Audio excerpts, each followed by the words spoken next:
Hello, everyone. Okay, so we're going through our first section of chapter 4, which is looking over the concept of solubility. So what I've done is I've kind of taken some of the main points that are throughout this chapter, and then we will go through all of the practice questions that are throughout this section. If you have questions about section 4.1, I will answer them once we are in class together. Okay, so first of all, a lot of this is going to be review, hopefully review from last year, but I know it's been a while, so we'll go over a lot of this. So first of all, when we use the term electrolyte, we're referring to any solution, and pretty much majority of this course, we're looking at aqueous, like water-based solutions only. So an electrolyte is a water-based aqueous solution that's able to conduct electricity. So usually the main thing that allows for electricity to be conducted is the presence of ions in solution. Okay, so typically the stronger the electrolyte, the more ions that are present in solution. So if you have a weak electrolyte, right, so that's a solution that probably has a small concentration of ions. And of course, if you have a non-electrolyte, that means that there are no ions present, and generally you'll have something, let's say like a molecular compound that does not make ions. So for example, let's say like sugar, like a glucose or sucrose solution. Right, so conductivity requires ions. The more ions, the greater the conductivity, which is what we mentioned. So ionic compounds, of course, is the first thing we kind of think of when we think about ions in solution. So of course, just to remind you, an ionic compound is when you have a metal and a non-metal ion together, right? So for example, calcium fluoride, right? We have calcium ions and we have fluorine ions.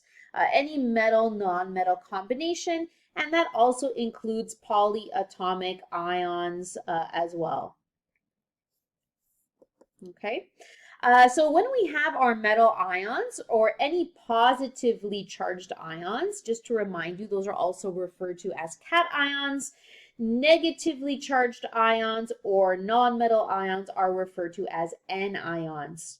Okay, and you're going to see quite commonly that the term salt is really just another way of discussing an ionic compound, right? So calcium fluoride, for example, is a salt of calcium fluoride, and that just means it's an ionic compound.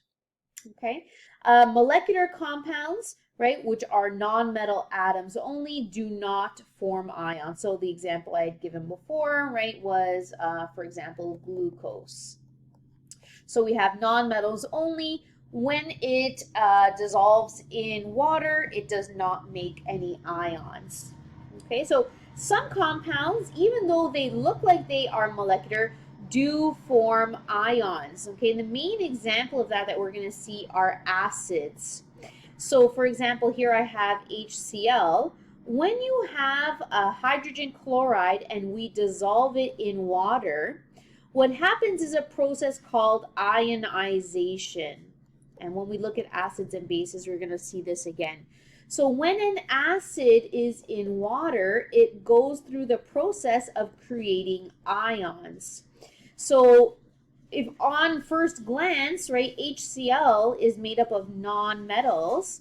So, pardon me, yes, non-metals, but when it's in water, it behaves almost as if it's an ionic compound because it produces these ions. And of course, we know that acids are able to conduct electricity. So just to kind of go over how does this process happen of making ions. So it has to do a lot with the solvent that we are using. So this is just a reminder of what water looks like. So water is a polar molecule, right? So we know that because the difference in electronegativity between oxygen and hydrogen is between 0.35 and 1.7. which makes this a polar covalent bond, of course. So the oxygen has a higher electronegativity.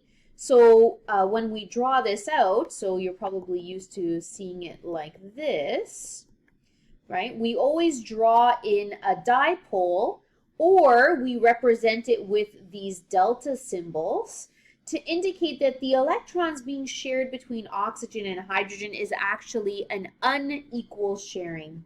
So the electrons are being attracted to oxygen more, which is why it has a slight negative charge, and the hydrogen has a slight positive charge. And we also know that the OH bond is a hydrogen bond, which has a strong impact on intermolecular forces, or basically it's able to attract other ions or other charges quite well. So what happens in the process, and this is, I'm just using sodium chloride as an example. So when sodium chloride is first put into solution, usually it begins as a solid, right? So all ionic compounds at room temperature are solid in structure. So what happens here, and this is like representing the little crystal lattice shape, which all ionic compounds kind of take on. You have alternating positive and negative ions. So the little positive sodiums are little yellow circles, and the negative chlorines are the larger green circles. And we know opposites attract.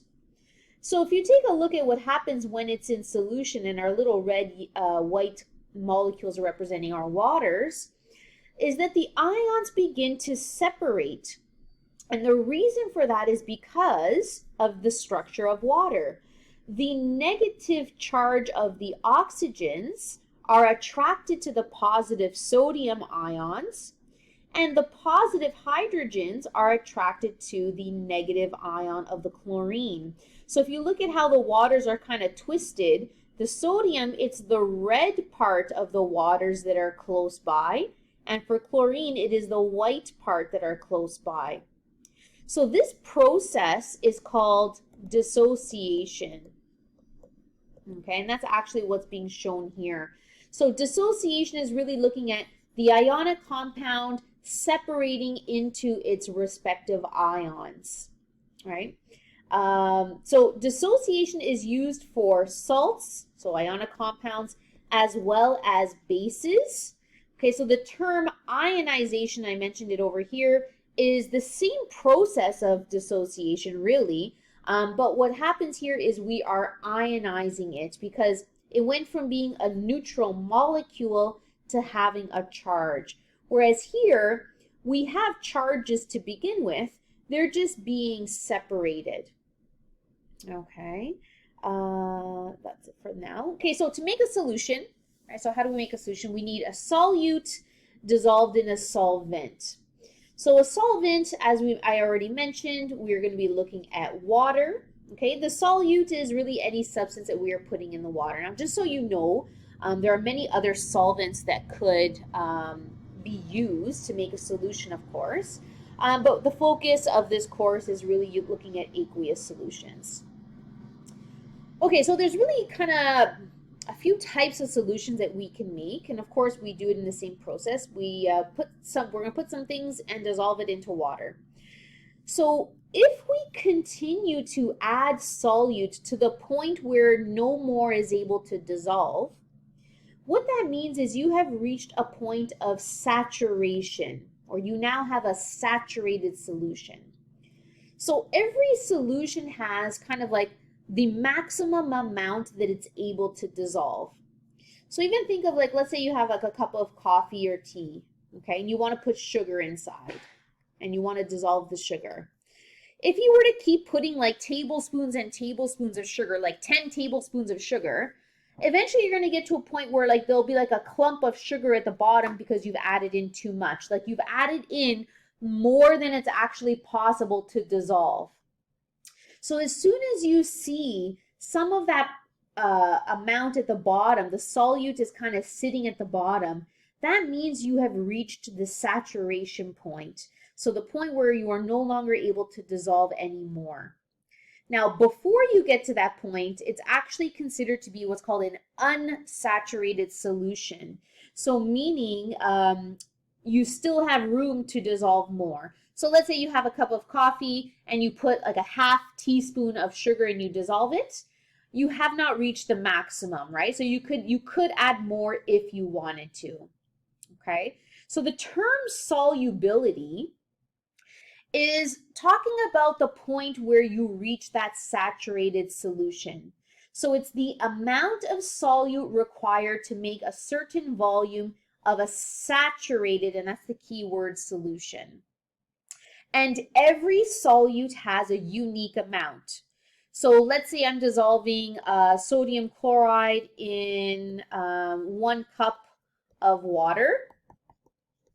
Maybe the maximum I can dissolve is 20 grams of sodium chloride. Well, if I did the same thing, 250 mils of water, but now I'm going to use sugar, maybe my maximum is now, 15 grams. Every solute, even if you are talking about the exact same solvent, has a different quantity that can be dissolved within it. And that's called a solute's solubility. So when we talk about solubility or how much something's able to dissolve, we're talking about it in terms of concentration. Okay, so we use the same units that we normally would for molar concentration, like moles per liter, or of course, capital M means the same thing. We can also refer to it as grams per milliliter. So for example, let's say, my sodium chloride, it can hold, 2.5 moles for every 1 liter. So what that means is if I make 1 liter of a solution, the maximum I can dissolve in it would be 2.5 moles. That's really what that means. So if I dissolve less than 2.5 moles, that means I'll have an unsaturated solution. Okay. Now, when you have a saturated solution and you have that, so I'm talking about the point where you see that amount at the bottom, we now have an equilibrium that exists here. Okay, so if you recall from chapter 2, equilibrium is where you have the rate of the forward reaction equal to the rate of the reverse reaction. Okay, so this is considered to be what's called a solubility equilibrium. So what that means, and here's an example of one here. So lead 2 chloride is an ionic compound, and we have now made a saturated solution of it. So what that means is some of the reactant is becoming ions, it's dissociating. But if you have a saturated solution, that means that some of the ions are actually recrystallizing to become the solid once again. Okay, so, and actually I'm going to show you a clip of, let me go to this clip here. Okay.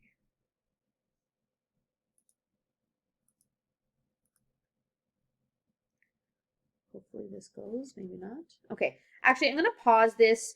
I'm going to show you the clip to show you this saturation in an animation in my next video, okay, my next part.